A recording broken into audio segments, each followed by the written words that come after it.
白岩学園3年 B 組の皆さん、こんにちは。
はい、こんにちは。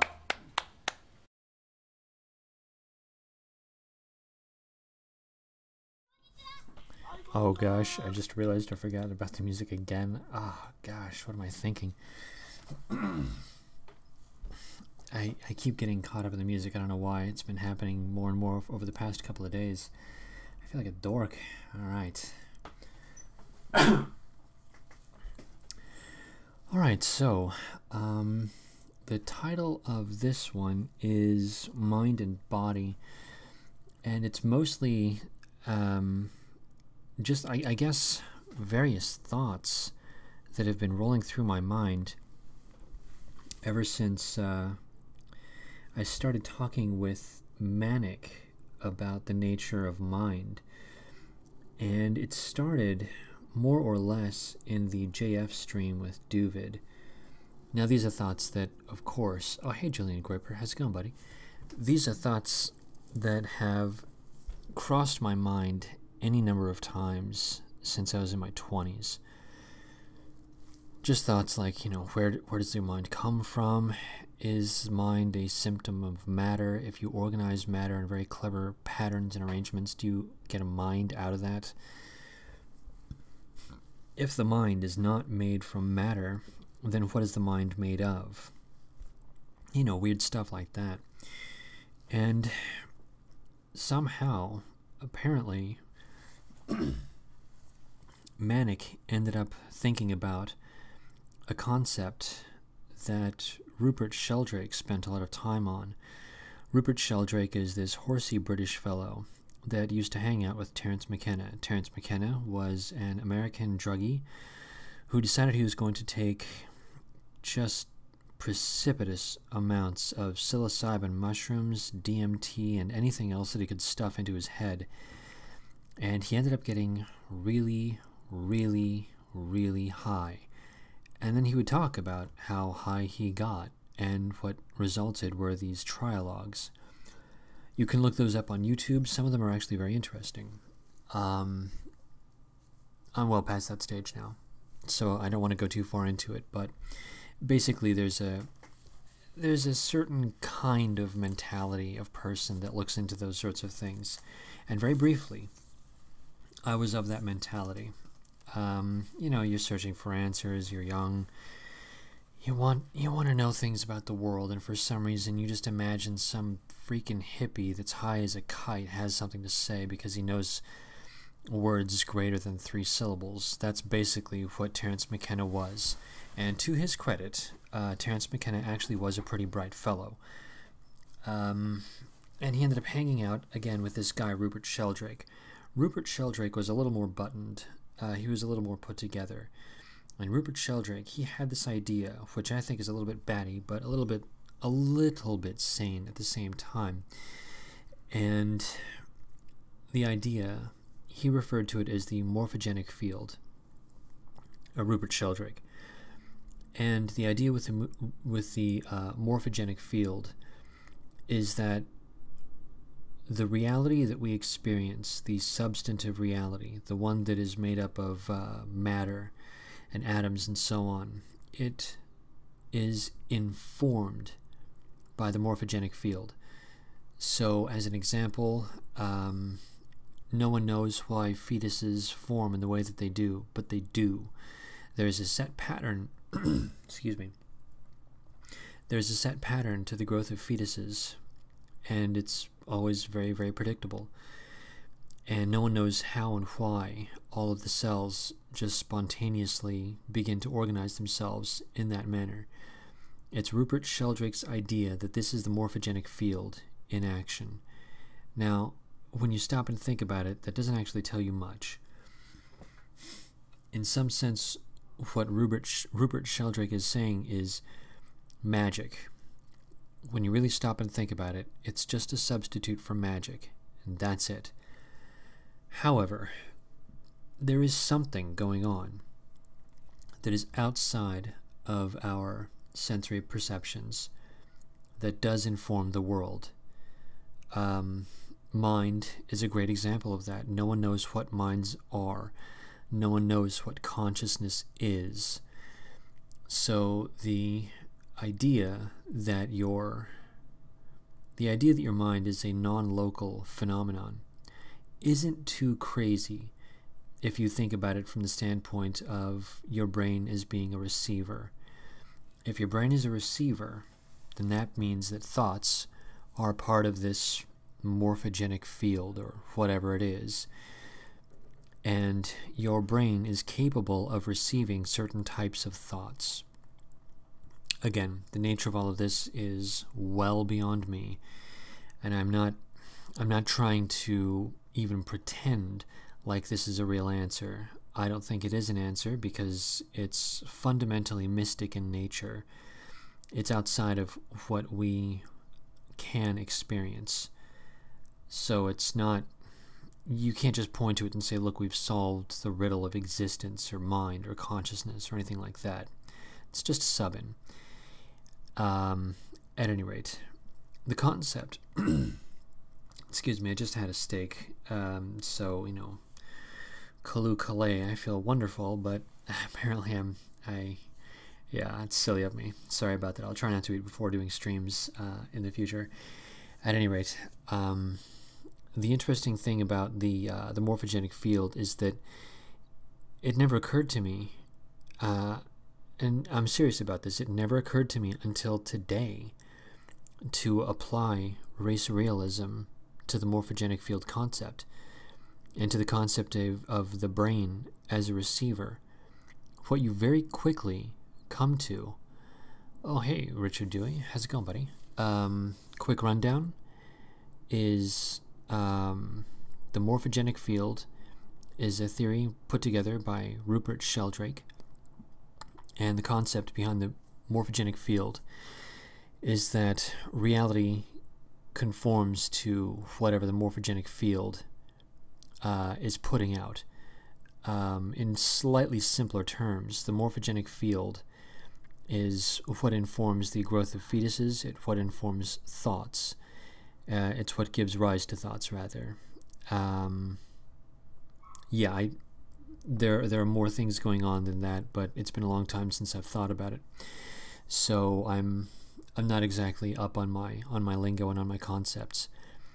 But still, the concept is interesting if you consider the brain as a receiver of the morphogenic field or of consciousness. Because then what you end up with is, with a race realism view of that, certain brain types are going to be more predisposed to certain thought types. So you will actually get certain physiognomies, certain DNA types that are predisposed to creating certain types of civilizations based on the thought patterns that they have. And this, I think, helps to explain things like the Middle East, Europe, Asia, Africa, and so on. The civilizations that arise are those that are consistent with the thoughts and values and the behavior patterns of the people that comprise it. And those thoughts are informed by the receiver called the brain.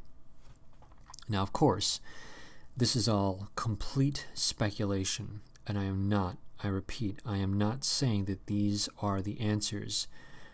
I'm just saying that this is an interesting theory. It's an interesting concept, and I think that it does have some application from just a shitposting standpoint, just looking at it as something to kind of toss about and see if it's got legs. So I'm not going to go too much further with this.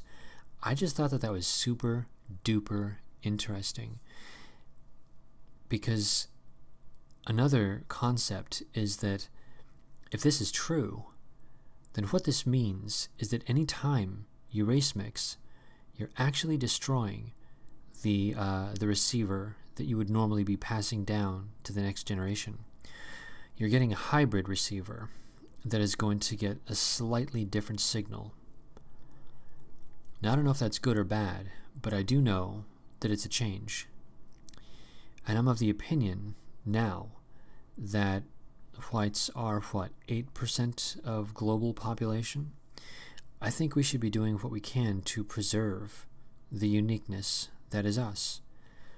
Not because we're better, not because, others are worse, not because of anything other than that we are unique.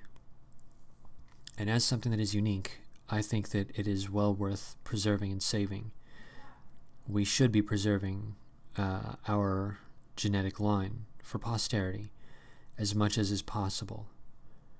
So yeah, these are just the thoughts that have been passing through my mind ever since having discussed this with Content Watcher.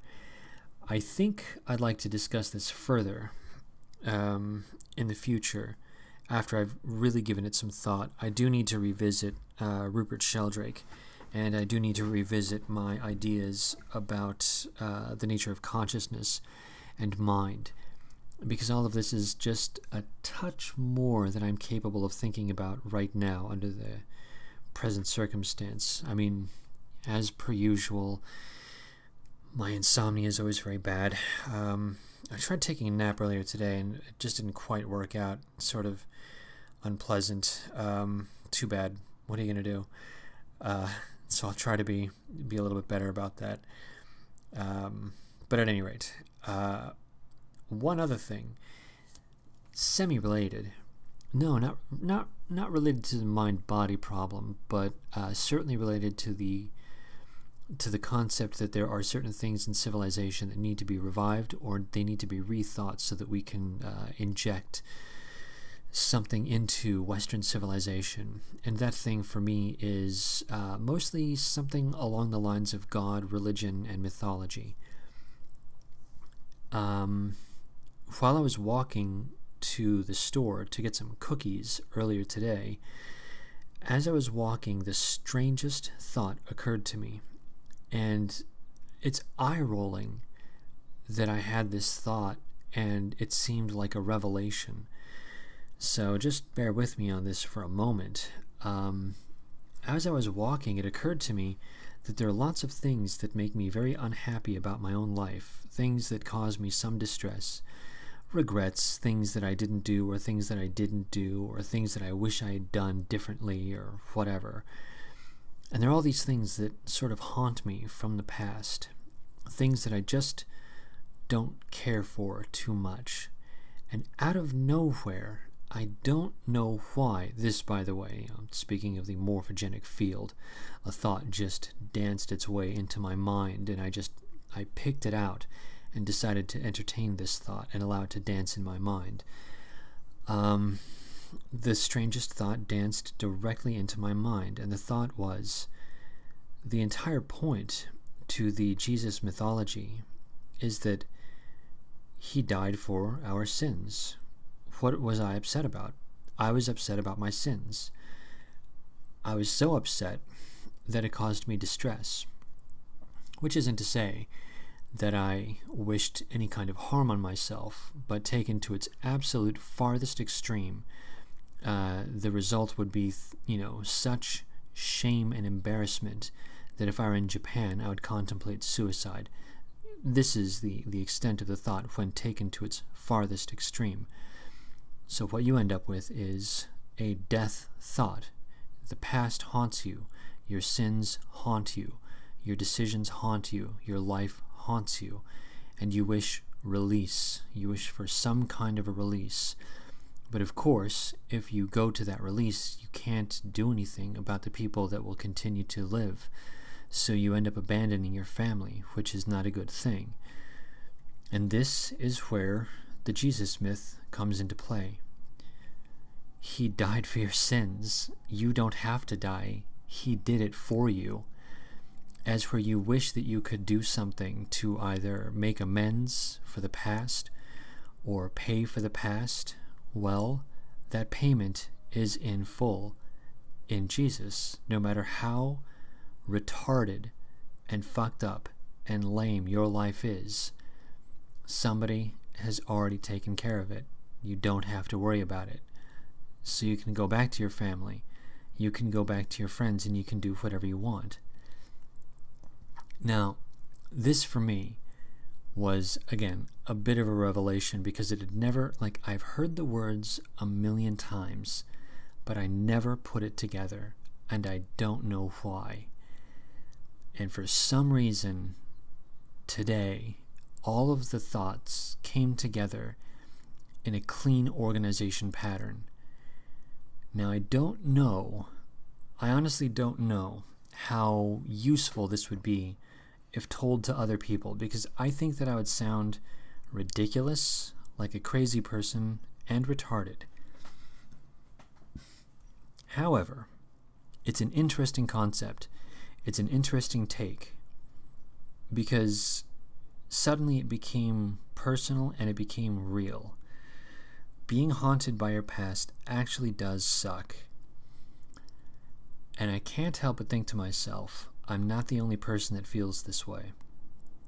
Now, I don't know how I would relay this concept to other people without sounding like, one of those door-to-door people that, passes out copies of Watchtower or whatever it is. But it's such an interesting concept that I think it's got legs. I know that it's been done before. There's literally 2,000 years of this. I get it. I completely understand. I get it.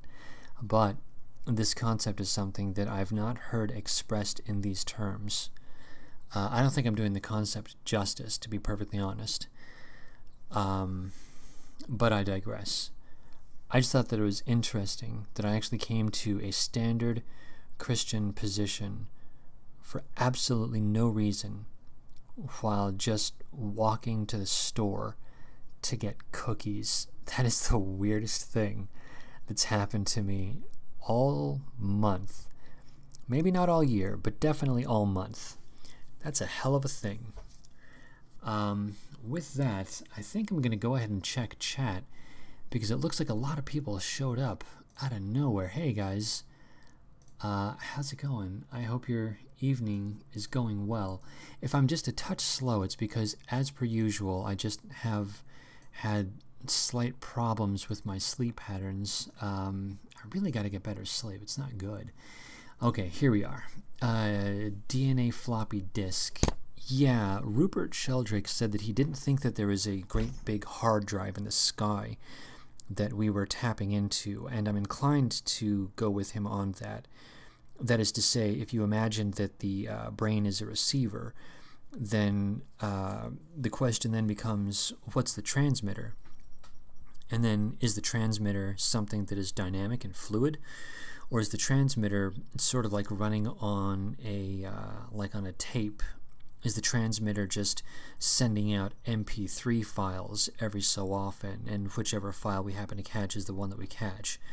Which again suggests a great big floppy disk in the sky, a great big hard drive in the sky that we're all tapping into. That's a little bit too mechanistic for me. I don't know what to think about that, but it does occur to me that I do like the idea of brain as being a receiver. That is an interesting concept, and that is something that I can kind of get behind. It's weird. It's just a weird thought. I haven't thought about it in a long time. Back when I was in my late 20s, early 30s, and I was going through my psychedelia phase, and I was trying to figure out the nature of existence and consciousness and blah blah. You know, all this stupid, pretentious bullshit you do when you're a kid. Yeah, I thought about concepts like these. And it's so weird that all the time it always seemed sort of academic. It always seemed something that was slightly divorced from my real world experience. And now, as I've gotten older, for whatever reason, it's become a lot more real to me. It's become a lot more personal. It's become something that really means something, especially when you start to consider things like the decline and decay of Western civilization. My entire life, my worldview, everything, all of it, it's all up for grabs, the whole thing. So I find it very easy now to go through these concepts, and instead of imagining them just from a strict academic point of view, the 10,000-foot view, where you just sort of look down and say, oh, ho, ho, I'm going to think on these concepts, and this would be great, you know, talk at a bar or a party or something like that when you want to impress someone to gain social points. Now that I'm no longer in that mindset, now this becomes a little bit more real. It's a hell of a thing, hell of a thing. Anyway, I don't know where that all came from, but let's continue down the chat. Let's see here. I have excellent physiognomy. Nice. I like it. Good. Western man got our consciousness from our Greek thinkers. I don't know that I fully agree with that, because that calls into question what we mean when we say consciousness. Now, if you refer to things like culture and general mindset, that is to say the attitudes that one has, I would say that yes, the Greeks did have a particular attitude, and I would say that to a large degree, rather, I think that we do still hold a lot of those attitudes, but I wouldn't regard that as consciousness. I'd regard that as attitudes. But that's just me. I mean, my concept of what word to be used, maybe you're thinking of a different concept. I'm not sure, but yeah, sorry, I'm prattling and being weird. My apologies. Oh yeah, the Ramos. Oh man, that's a bit of a thing, because the whole Day of the Brick meme, I didn't expect anything of the sort to happen. And as it turns out, we kind of did get Day of the Brick, except it was a shooting. And my understanding is that this guy, okay, here goes conspiracy theory talk now. My understanding is that there's a report that the guy actually did something to his fingertips to make him less easy to trace. I think that's a bullshit story. I think that someone is messing with me when they said that. And another one that I heard was that there's an active drill in that city. And same thing, I'm not sure if that's real or not. Anytime I hear stories now, I've gotten so used to being tricked. I've gotten so used to hearing stories that are just not based in reality that now I hear anything at all and I'm like, oh, I don't think it's real, or I don't believe it, or is that really real? Is that really happening? I've been lied to so often that now I don't believe anything. It's so bizarre. Oh, check it out! I've got a 3-to-2 like-dislike ratio. So that means that I got a hate watcher. Nice. This is outstanding. All right, let's continue down the chat. Let's see here. Ramos Media tried to fool the masses by saying you used a long gun instead of the already released shotgun press release. Oh, yeah. That's some kind of... Yeah, when I heard long gun, weirdly enough, my thought went to a Ruger 1022. Because, I don't know why that, but... every so often you see these news stories where a reporter, they try to make like the person used like the scariest weapon possible, and so often it turns out to be something like that, where it's like it's a tiny little 32 pocket pistol or something like that, and they make it out like he was using a hand cannon. It's very bizarre. Yeah, I wonder what they meant by long gun. That is it's weird. It's really weird. It's strange that they would use that terminology, long gun. Like, why wouldn't you say rifle? It's strange. Yeah, I don't know what's going on with their use of language. Very, very weird. Anyway, nice visual. Oh yeah, thoughts dancing into the head. Yeah, that's how I feel some days. Things, they move into my mind, and I don't know how they got there. This is one of the problems with doing anything that's creative. Creativity, you're actually completely dependent on thoughts entering your mind for no reason at all. And I think this is why writer's block is such a problem, because a writer kind of understands that they don't really have full control of creativity. The best that they can do is put themselves into a situation where they'll probably be creative, and then at that point in time you kind of have to cross your fingers. You kind of have to just hope for the best and see what happens. It's a real vexing situation. I've been in that situation myself, where I want to do something, I want to write something or create something, and the question quickly arises: what the hell am I creating? What the hell am I writing? It's a real conundrum. It's a real problem. This is why whenever I want to do anything that's creative, what I like to do is make sure that I sleep very well. I can't drink anything, and I have to be careful about what I eat and what I drink.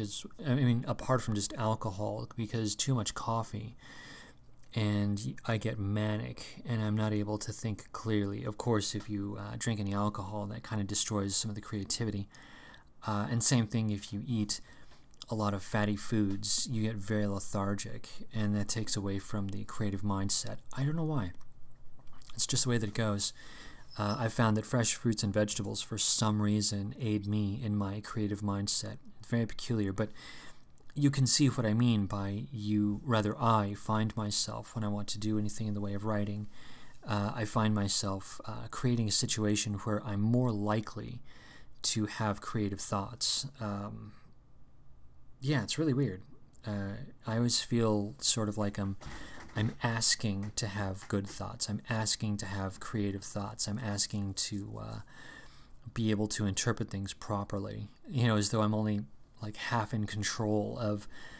'Cause I feel like you can entertain a thought, but you can't generate a thought.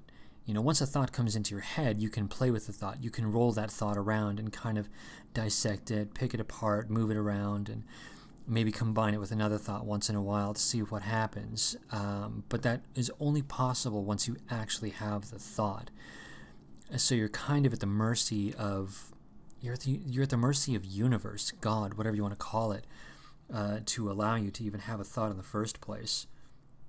sort of a weird way of looking at it, but that's more or less how I see the situation. I'm sure I sound batshit crazy, but that's just how it is.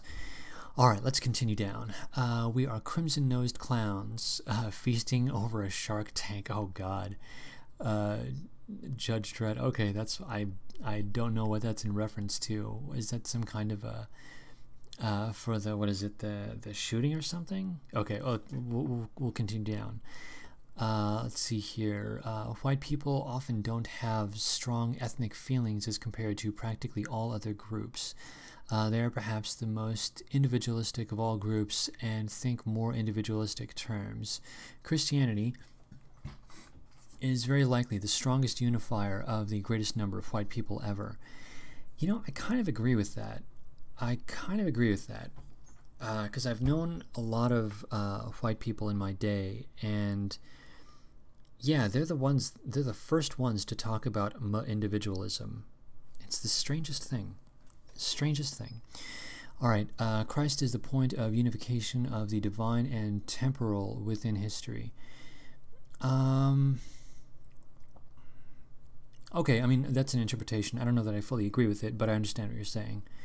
All I know is that Christianity can be very, very flexible, and I'm starting to understand a little bit more about the flexibility of the concept. So yeah, we'll go with it. Okay. Oh yeah, and there's actually, interestingly, there seems to be an implicit Luciferian angle to what I was describing with regards to Jesus dying for sins, and the angle would essentially be going. When I say angle, I just mean there would be a kind of metaphor that one could use, and the metaphor more or less would be going from. So you have your regrettable past. Now, of course, before the regret happened, you would have had sort of a nicer period. So it would have gone from nice to not nice. And then once you have the revelation that Jesus died for your sins, you go back to being in a nice state of mind. So from nice to not nice to nice. And what do you end up with? You end up with a day cycle. You end up with a sunset, everything getting dark and cold. The night, which is terrifying and terrible and unpleasant, and then you have the dawn, which brings light and warmth and safety and security again. It's just sort of funny. That's all. It's kind of a funny little aside. Okay, where are we? Oh yeah, the Druidic Order, YouTube by Swilliamism. A very good video. Wikipedia is very lacking.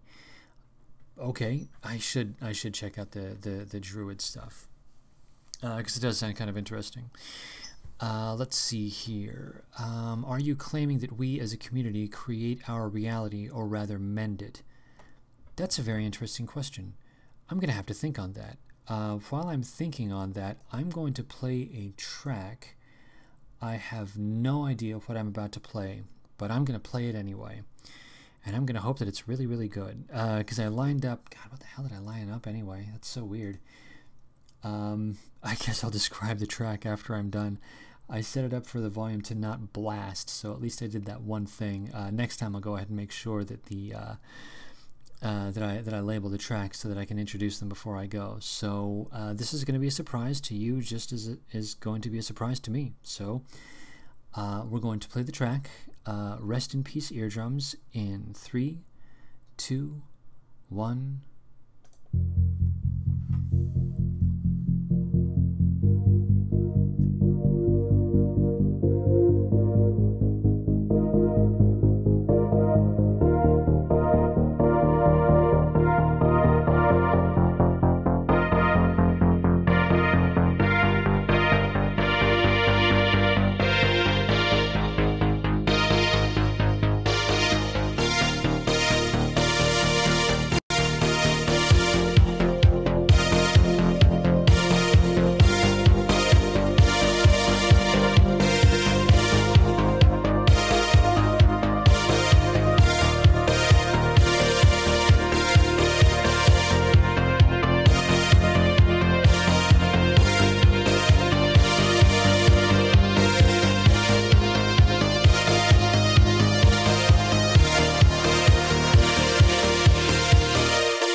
Okay, that was Saved by the Bell by Miami Nights 1984.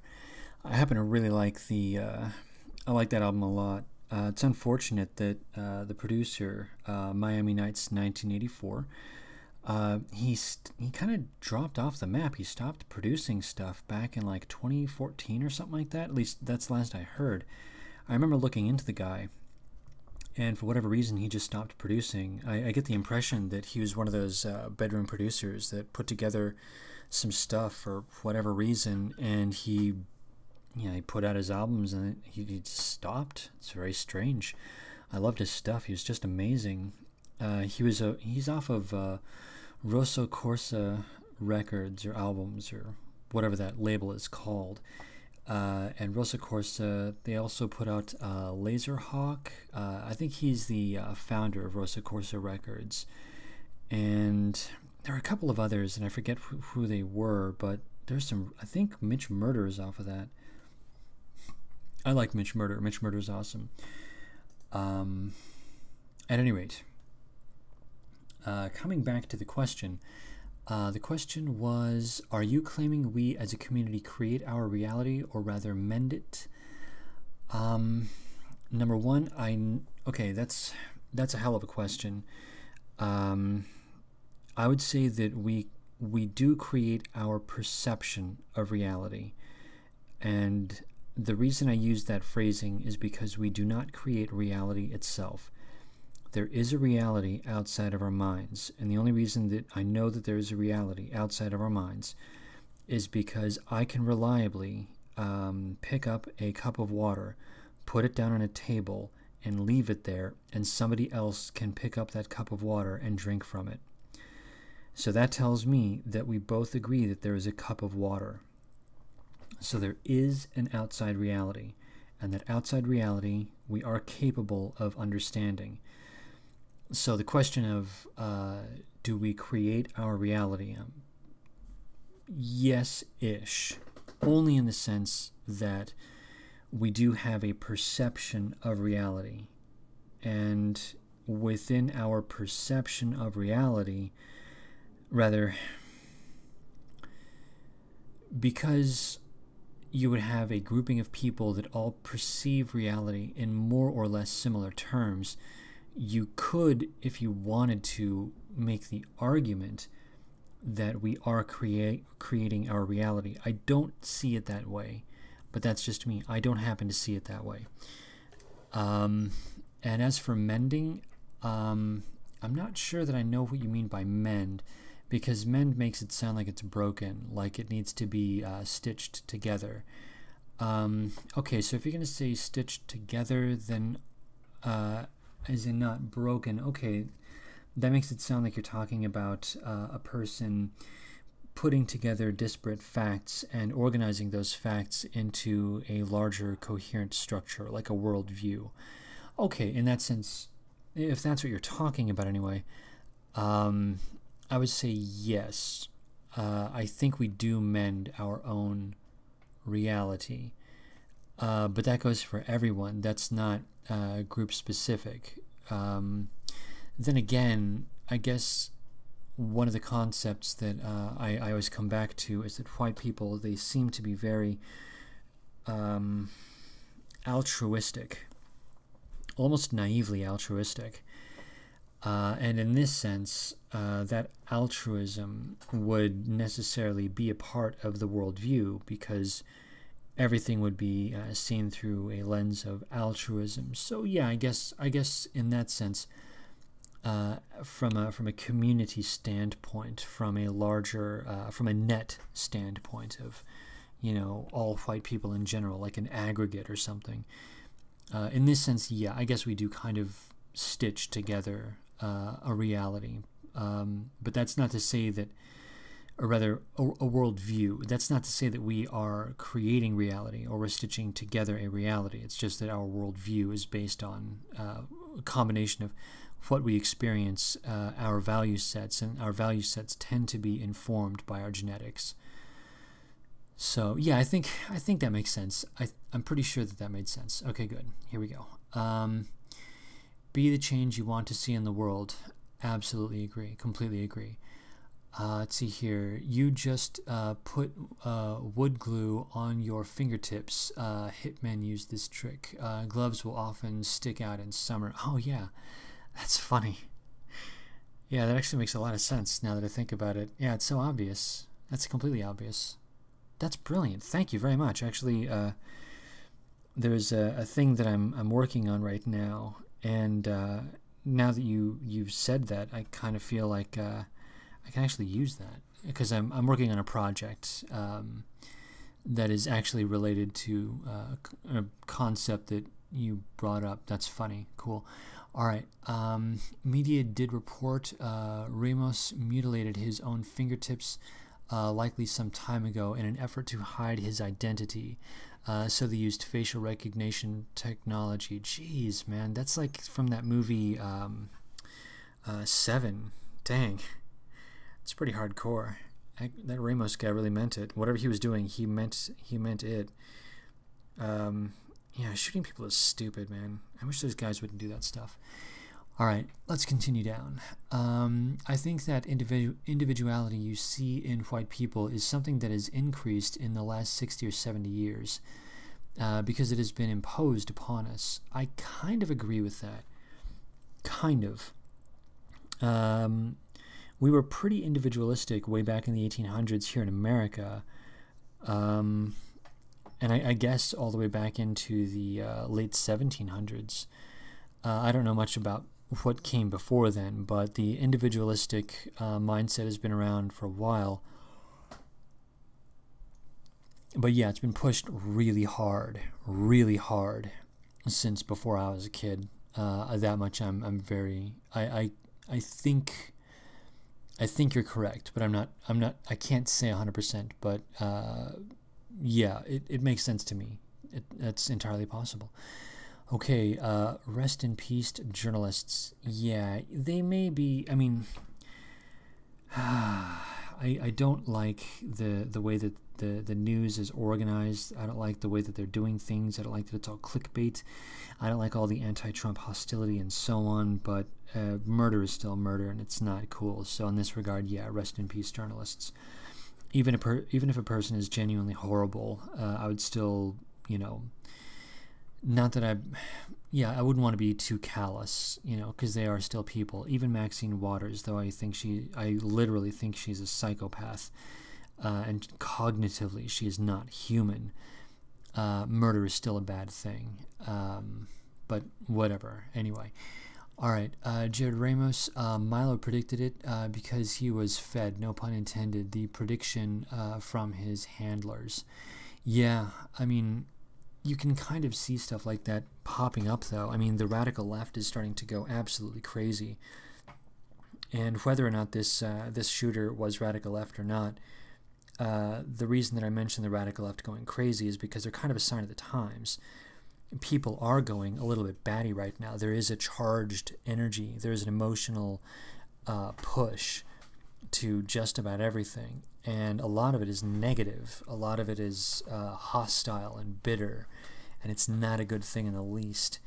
And the shooter seems to be kind of a manifestation, a kind of expression of this general pattern of hostility and anxiety and vitriol.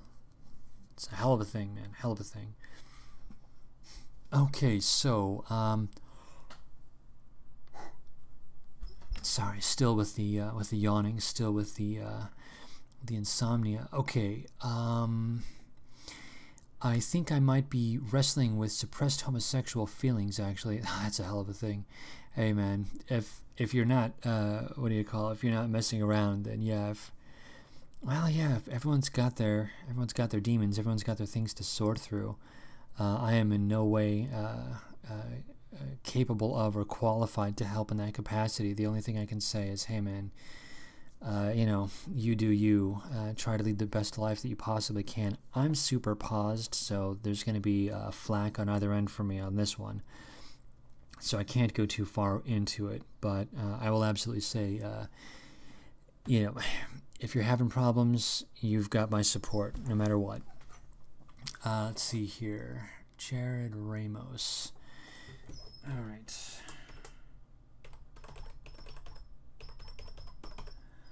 All right. That's my Twitter. Go ahead and follow me. I'll follow you back and then DM me, and I'll talk with you about it. All right. Trivium at HIV positive transgender. I agree. Old German and Roman society was built on the group. That does. You know, I'm not sure about that. I think that's the case because they didn't seem to be too radically individualistic. I'm struggling to think if the few things that I read, the Greeks that I read, were individualistic. The impressions that I still have in my head were neither individualistic nor collectivist. So that means that I'm completely unaware. That is a total blind spot in my mind. Huh. I wonder. I'm actually kind of curious about that now. Okay, let's see here. Trivia. Yeah, man, I've always baffled by the total acceptance of individualistic theory. Yeah, I used to be like a radical individualist, and to be honest, I still, in my heart of hearts, I like the individualistic mindset. I like being completely, well, not completely free to do whatever I want. There are certain boundaries that I will not breach. But at the same time, I still like to have as much freedom as I can, as much freedom as I'm comfortable with, I should say. And that moves towards an individualistic mindset. So, you know, of course, I do like that, but at the same time, I mean, yeah, my people are dying.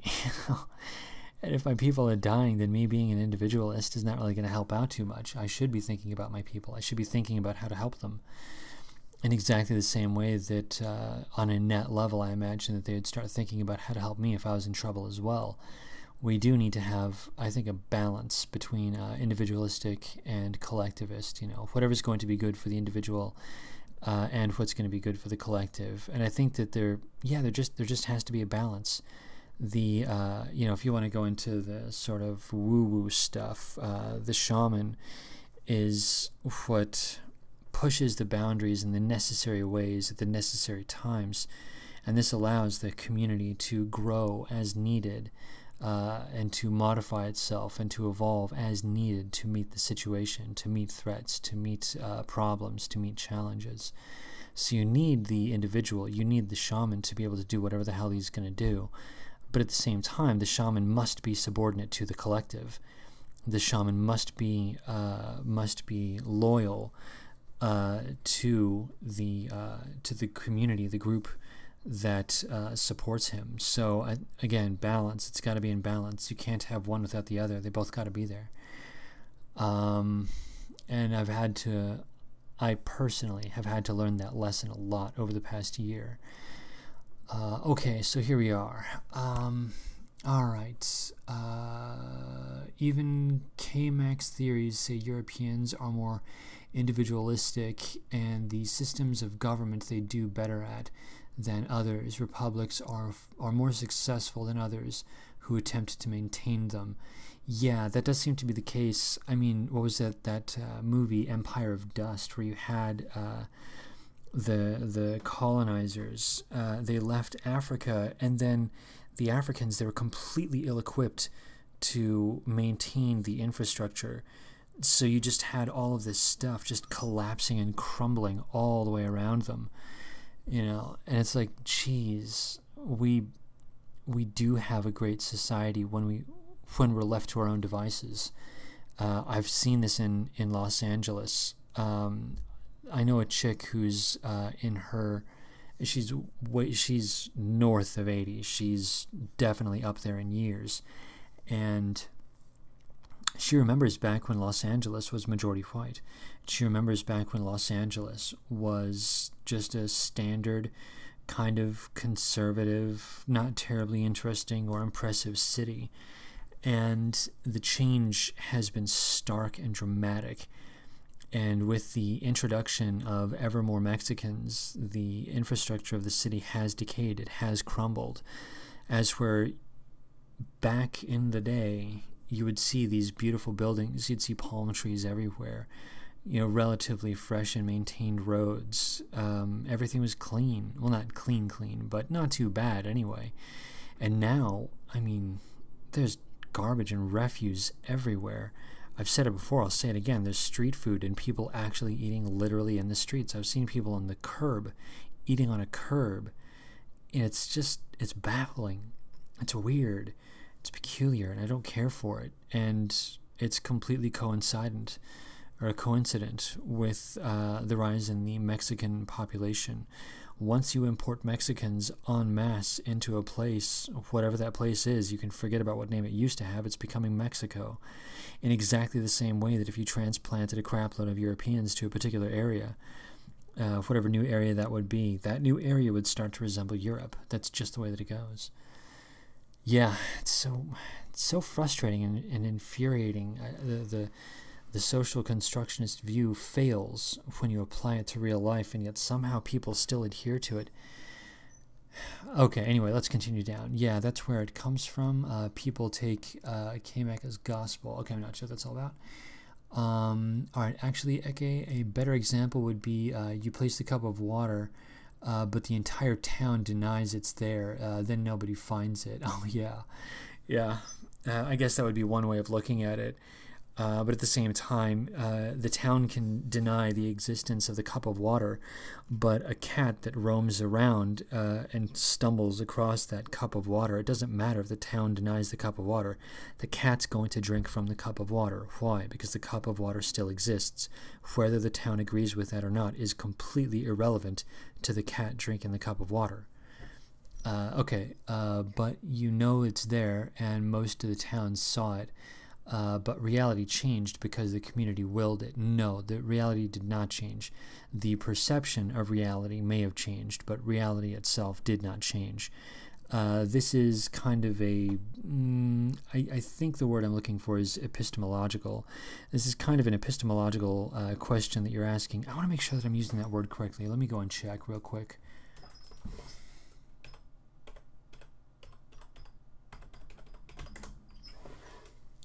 Let's see here. Theory of knowledge, especially with regards to methods, validity, and scope. Oh, yeah. Investigation that distinguishes what is justified belief from opinion. Okay, good. So, yes. You're referring to an epistemological position. And I'm honestly of the opinion that, we do experience a really real reality. And reality does not get voted on. You don't get to vote on reality. So consensus truth theory has no application to reality. It only has application to opinions about reality. As for I tend to use correspondence theory. Correspondence truth theory is the idea that a statement about reality must correspond to a fact about reality. So if I say that the sky is blue, then it must be a fact that the sky is blue. So the sky being blue is in itself neither true nor false. However, a statement about the sky being blue, that statement may or may not be true or false. So when you say things along the lines of reality being changed, I'd say it's just a perception of reality, and that's about as far as it goes. The objective reality itself does not change, and the cat drinking from that cup of water in defiance of the town is proof. So Kamek also talks about Europeans participating in what he labels altruistic shaming, which is shaming individuals for the sake of their future benefit. Oh, yeah, like Thought Patrol. Yeah, I get that. Thought shaming. Yeah, I get that. Whereas collective societies tend to shame collectively by family or tribe, shame them into not being disrespectful to the group rather than shaming to try to improve the individual. Let's see here. Shaming them into not being disrespectful to the group. Okay. Yeah. I see. I understand. Yeah. So the focus is on whether or not they are respecting the group. Yes, I get that. In this regard, this is why individualism fails, because no one's being shamed, no one's calling out the anti-white racist white people, the whites that hate themselves so much they're hurting other white people for being white. It's just ridiculous. And those people could do with some shaming with regards to their disrespecting of their own group. So yeah, I get that. I do understand that. Okay, I don't find whites to be particularly altruistic at all, to be honest. One's need for praise and recognition can oftentimes be masked as altruism in people. I think whites exhibit this disproportionately. I've seen a lot of that. I will agree that I have seen a lot of that, but on a net level, we are altruistic. So while there are certain individuals that I completely agree, they do fit that model of they want what is it, humble, not praising, bragging, humble bragging. Yeah. I understand what you're talking about. By the by, Mr. Ramos here in chat, I believe, is playing the part well. Oh, I wonder if if he's messing with me. That'd be funny if he's messing with me. I'm full on being like, yeah, buddy, I'll help you out. And he's totally jerking me. That sucks. That would suck. It's so easy for me to get played. See, this is what I'm talking about, man. Freaking altruism, you know? I'm so gullible. Okay, moving on. Let's continue down the chat. Even the early U.S. was the group. Oh, what's that all about? Let's see here. Okay, I'm not sure what you were referring to, but that's fine. We'll continue down anyway. Oh gosh, I never read de Tocqueville. I probably should. Hey, Tom Anderson, how you doing, buddy? All right. The fascist symbol is on the seal of the United States. Oh yeah, the fasci. Under the hands of Abraham Lincoln on the Lincoln Memorial. Yeah, I saw that. And on the wall behind the POTUS when he addresses Congress. That's right, two fasci. I believe they're facing inward, aren't they? I suddenly want to check that, just to be sure. I just want to be sure that they are facing inward. And yeah, it looks like they're facing inward. That's interesting. I'd never really thought about the orientation of them before until just now. I'm sure there's got to be some kind of significance to it, but I'm not sure what that significance is. Okay, let's see here. Trivium would make sense in the U.S. given the high amount of German influence in the country, yes. He noticed the difference between U.S. and Europe was precisely that the U.S. was more individualistic, but community-oriented on a neighborhood level, where neighbors helped one another out and knew each other. God, I wish I lived in that. I do not live in that. And I'm super bummed out that we've become so deracinated now that even communities are being torn asunder. It's terrible. All right, Eke Lux, watch the Vertigo Politics on California and tell us what you think. Yeah, I'll go ahead and do that, actually. Obviously, I'm not going to do that now. But yeah, Vertigo Politics, I did like his stuff. Okay.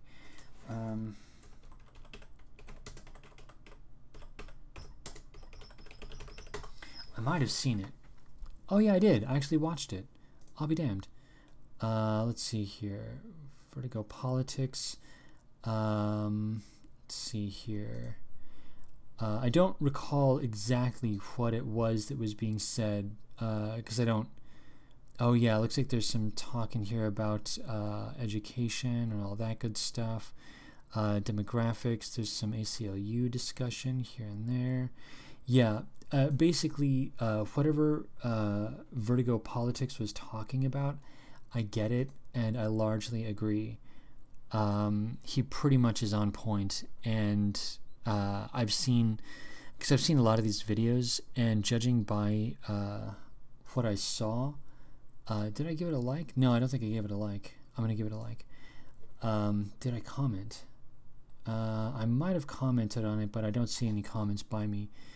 But yeah, I've seen a lot of those kind of videos that are about California and about the weird demographic shifts and the impacts it's having on the on communities and on legislation and the culture in general. And most of the videos that I've seen, I tend to agree with, because it's pretty obvious. Once you actually start to notice the patterns, they just become obvious, and ends up saying things that are, if not identical, damned similar.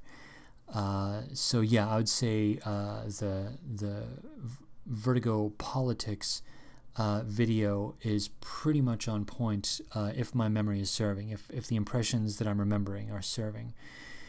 Okay, let's continue down. Where are we? There we are. There we are. Tocqueville noticed how Americans in small towns would volunteer their time to help elderly and others in their communities, whereas it was uncommon in Europe as the people were colder to each other. Yeah, you know what I've noticed is I actually do help out some of my neighbors, and there's one that is elderly, and I find myself going over to her house like once every couple days to just do random tasks. You know, wash dishes, water the lawn, just, you know, or a walker sometimes, just random tasks, just things in general. You know, I find myself picking up some bananas when I go to the store, stuff like that. And yeah, I don't know if that's a uniquely American thing or not. I mean, I'm half a leaf, so maybe there's something to that. I really don't know, but yeah, it is. Yeah, I wish there was more of that. I wish there was more of that going on, like, in my community in general, because I basically help out the, it's really weird, I help out the elderly. There are several elderly people in my neighborhood, and I don't know how, but I found myself just doing stuff and helping them and whatever. Like, there's this one guy, like, I'm going to clean his bike. You know, it's like, what a weird thing to do, but he needs his bike cleaned. I'm going to clean his freaking bike. He needs the help. I'm going to help him. That's just the way that it's going to go. Yeah, I wish there was more of that. I feel like America is moving towards the European model right now, because the concept of charity and time donation, like, I see a lot of right-wing people do that, and I see less of that on the left wing. The left-wingers, they tend to not care as much.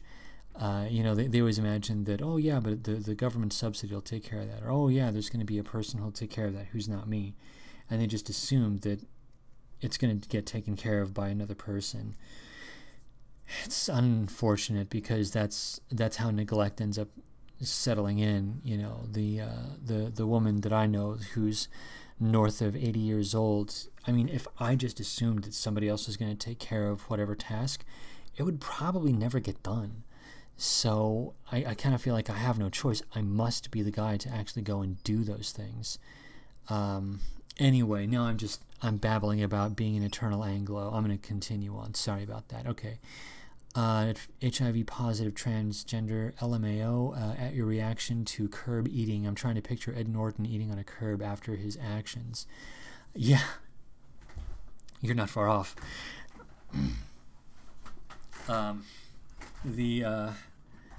The way that it, oh God, I don't know how to explain it. We really are turning into Tijuana. Like, I'm not joking. Los Angeles is basically Tijuana right now, and they genuinely eat street food, and they genuinely eat on the curb in parking lots. Just, it's weird, man. It's so weird. You feel like you're in a third world country. I mean, it sucks. Ooh. Sorry about that. Stupid insomnia. Okay, let's see here.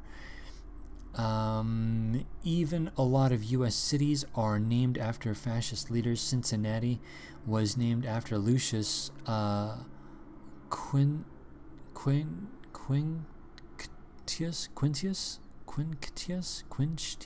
Wow, that's weird. How have I've never seen that and decided to pronounce a name like that. That sucks. I wish that I was better at language suddenly. Oh, I hate being tired. Cincinnatus. That's funny. Okay, cool. Check out Sawyer Point, Cincinnatus statue. Okay, all right. Lucius. I like that. Lucius, the Light. I love this guy. He's my new favorite guy. Check him out. I'm gonna type him in right now, just to see. All right.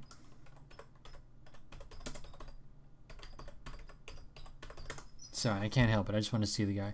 Look, there he is. I see the statue. That's awesome. Cool. cool. I'm gonna check them out later. All right, let's go back to chat. Where are we? Yeah, I'm talking more along the lines of white altruism towards non-whites. Oh, yeah, okay. Whites definitely used to have solid levels of altruism toward fellow whites. Yeah, it sucks, man. Cincinnati is an underrated city, in my opinion. I enjoyed my time there. I wouldn't know. I got to get the hell out of the house, man. One of these days, I'm going to leave the time zone. It's going to be amazing. All right. Trivium says, yep, most people do not know about 80% of the U.S. Counties are Germanic. Even to this day, a lot of farmers. I wouldn't be surprised. Okay, strongly suggest watching debate on Duvid's channel tonight. Strongly. I probably should. I caught the few minutes when he and Duvid and JF were bouncing back and forth about where mind comes from, whether or not the brain was, what was it, a part of the causal chain of behavior. I thought that was really funny because, you know what the funny thing is, like, that phrasing, is the human a part of the causal chain of behavior? That's he's using language. He's going for a linguistic pattern. I know exactly what JF is doing there, where you try to phrase things, you frame things, you use certain kinds of language to force a person into a particular position. It's really funny that he phrased it that way. Anyway, yeah, I should probably check out. I should check it out. Okay, I am going to pay for this sleep deprivation, but oh, it was addictive to see the pill pull. Yeah, all right, okay. I should, yeah, I'll go ahead and check it out, because Duvid can be a hell of a thing.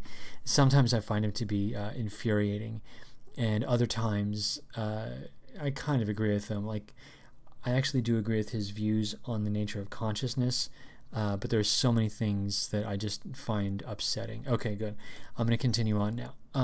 Trivium, I was listening to Eustace Mullins talk about how our official language was almost German and not English. Missed by one vote. Really? I'll be damned. That's interesting. That is actually interesting. And anyone who doesn't know who Eustace Mullins is, check out Eustace Mullins.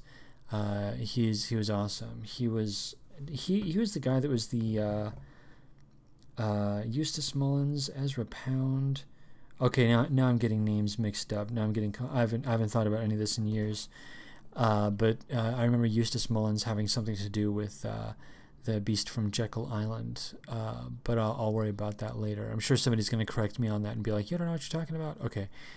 All right.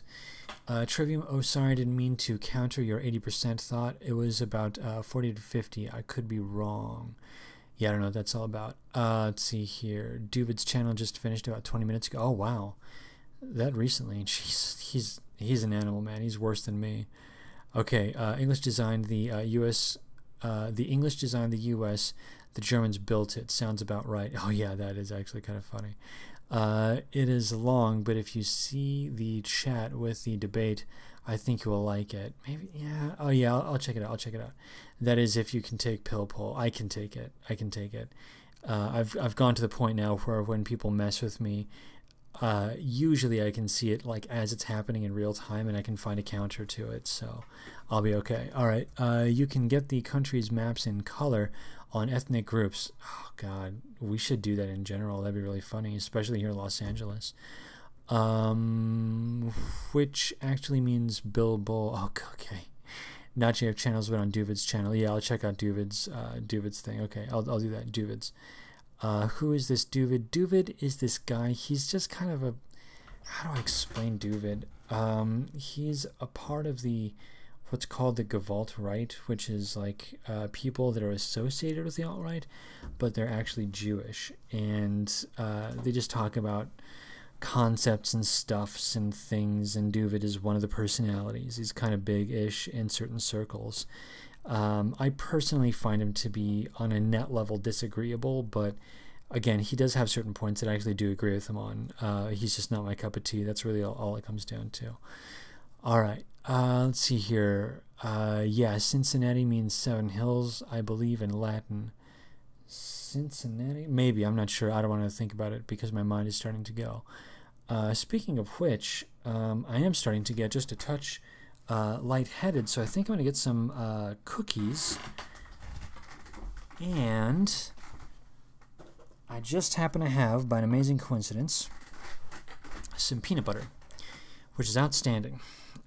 So I'm going to gas up just a little bit. I'm going to get a little bit of calories in me. And while I do that, while I get my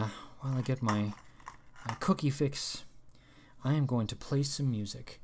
What music am I going to play? I think I'm going to end up playing a track by Com Truise. Com Truise is, he's a New Jersey synthwave artist, and this track was reworked with some vocals in a 2015 release that was really good. This is the stripped down version that has no vocals, and I happen to like instrumentals, so I think it's pretty cool. And, you know, Com Truise, he just has that whole thing like, you know, I love the 80s. That's basically Com Truise in a nutshell. But he's actually really talented at sound engineering. So his tracks, they're always really clean sounding. And he's got really nice melodies. I love his melodies. So, yeah, I'm pretty sure that this is Com Truise that I'll be playing. And I'm going to go ahead and play it while I have myself a cookie and a little bit of peanut butter. So, rest in peace, eardrums, on 0 in 3, 2, 1.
gosh, that was an abrupt ending. Wow, okay.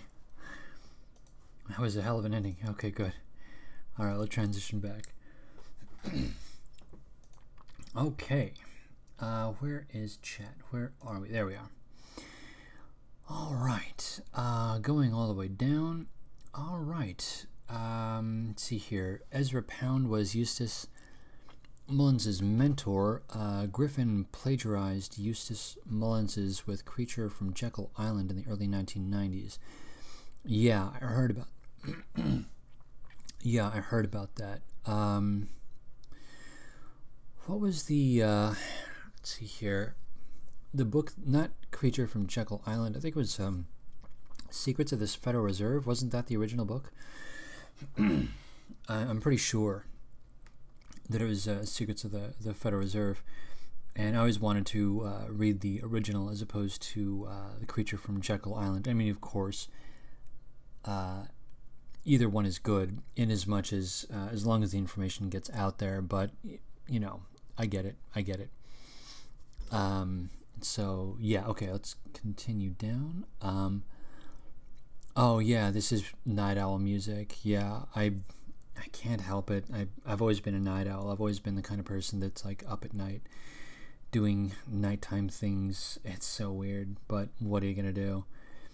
I think this is probably why I ended up getting such bad grades in school in general, because instead of doing homework, I was usually playing, and then by the time I got home, I was still somehow in the mindset to, like, you know, screw off and do whatever weird things, but then I would just be up until like some ridiculous hour in the night doing God knows what. Yeah, it's weird. So anyway, I'm starting to get a little bit tired myself now. The insomnia is starting to catch up with me, so I'm going to briefly talk just for a moment about a topic that I was discussing, or a topic that I was yammering on about last night. And the topic was the movie The Shining. I just love the movie The Shining. Huge fan of that movie. And anyone that hasn't seen that movie should absolutely check it out. And the excuse me. The reason that I like that movie so much is because it is all about a relationship with violence and with badness. And it occurs to me that much of the movie ends up being about participation with violence. I'm pretty sure that I was discussing this in these terms last night, but I just want to revisit it because it's a worthy concept. I think that one of the issues that is that I'm struggling with right now is that I want to be careful what I participate in and what I give energy to. The radical left, they are giving their energy to very negative things. They are participating in very negative things. You know, they keep talking about #resist. They keep talking about, oh God, what is it? You know, become ungovernable. They're now talking about harassing public personalities in public. So they're participating in things that lead to an escalation of I don't want to say force, because we haven't really entered formally on the force continuum, but we're about to.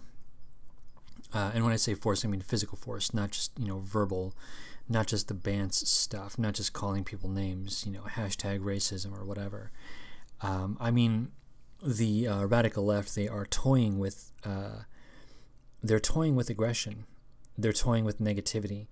And they're doing so in such a way that I really think that there will be an escalation, and I really think that they're going to end up going off the deep end. And it reminds me a little bit of The Shining, where if you watch Jack, he keeps agreeing to these little tiny things. And as he keeps agreeing to these little tiny things, he ends up digging himself deeper and deeper into basically a situation in which he, I mean, I don't want to say that he finds himself committing violence, because that's the leftist idea of operating with no agency. I mean, I don't believe in that. But at the same time, Jack did put himself on a pattern that led ultimately to him committing violence, or at least the will to. Well, he did. That's right, because he did kill Dick Halloran, and he did terrorize Wendy. Though terrorizing Wendy is not technically physical violence, I mean, he was just about to. I mean, he had a hatchet. He had a not a hatchet, a full-blown freaking axe, and he looked very much like he was going to wield it on Wendy. So I think he was prepared fully to murder her right then and there. Yeah, it's the participation in the agreeing to something that you know is not good, or at least not beneficial at the very least, and then continuing with it, knowing that you should not be continuing with it. This is where we are, and I think we need to stop and think about the kinds of things that we participate in. We need to stop and think about the kinds of things that we're doing. This also harkens to the concept of backbiting and infighting. There's a fair amount of backbiting and infighting that's going on within the alt-right and within the dissident right, and anything that's, anything that's right of Joseph Stalin, basically. There's a lot of infighting, and I think we ought to be careful about engaging in it, because I don't think it's very productive, number one. And number two, half the reason that I even do these streams is because everyone's just generally cool with me, and I kind of enjoy it. And I think that this is the kind of thing that we should be trying to foster as much as is possible. Fact of the matter is, I genuinely am kind of paused, and I find it to be a little bit embarrassing, because I do hold these ideas to be important. The concept of being loyal to your own, the concept of the ethno-nationalist mindset being more or less what is natural and what we ought to be doing just in life. I think that the idea, my life is embarrassing. My life is silly and it's ridiculous, because I hold these ideas and yet I don't fully live on them. Being in Los Angeles is damned near impossible.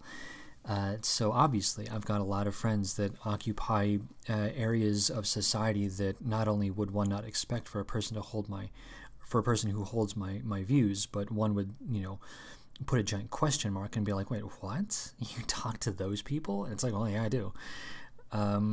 So I know that, I'm not the best person, so it's easy for me to dismiss myself and whatever. I don't know how I got into that topic. But the idea is that, oh yeah, I think it had something to do with everyone being nice to me in general, and I thought it was funny. That's weird. Anyway, the point is just that I've noticed people getting upset over quite relatively trivial things, and I really do think that there are such bigger issues going on. There are such bigger things in play that we should just be careful not to go too far into it. Now, that's not to say that I think that we should be patting each other on the back over everything. I'm not saying that, obviously. Fact of the matter is, I've been checked any number of times, and rightly so. There are many times when I have been, I don't want to say put in my place exactly, but something not dissimilar to that, where I have acted in a brash or silly manner, and someone has said, okay, you gotta cool off, buddy. You gotta, just take a breather, take a step back. You're gonna be okay. And I think that that's completely reasonable, and I think that that's a good thing. So I guess it's also a matter of scale. My only concern is that we gotta start getting serious about how we move from here, because I really feel like we gotta get out of the dungeons of Twitter. We have to get out of the ghettos of YouTube, and we have to be looking at breaking into the general population, getting the eyes and ears and then the hearts and minds of the average person that knows that they're getting the shaft, that knows that the radical left is attacking them unjustly. And once we have the eyes and ears of those people, then we can start to we can move forward in a really, truly positive direction. But if we're so busy fighting each other, we never get a chance to notice that we have these opportunities when they actually do pop up, then that's going to be to our detriment. And I think that we should be organizing ourselves in such a way that we are poised to pounce on an opportunity as it arises. And I think that the backbiting and the infighting, we just have to be careful with it. Again, I'm not saying we don't criticize each other. I'm just saying we got to be careful with it. And again, I only refer to The Shining in as much as the participation angle. What are you going to participate in? What are you going to assign your energy to? What are you going to do with yourself? You can either spend your time and energy doing something positive, or you can spend your time and energy doing something negative. There are some people that literally make it their job to criticize or to tear down or to poke fun at or to basically just debase, really. And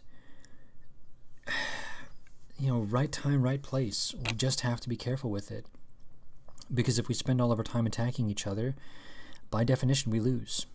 We lose because we're not winning.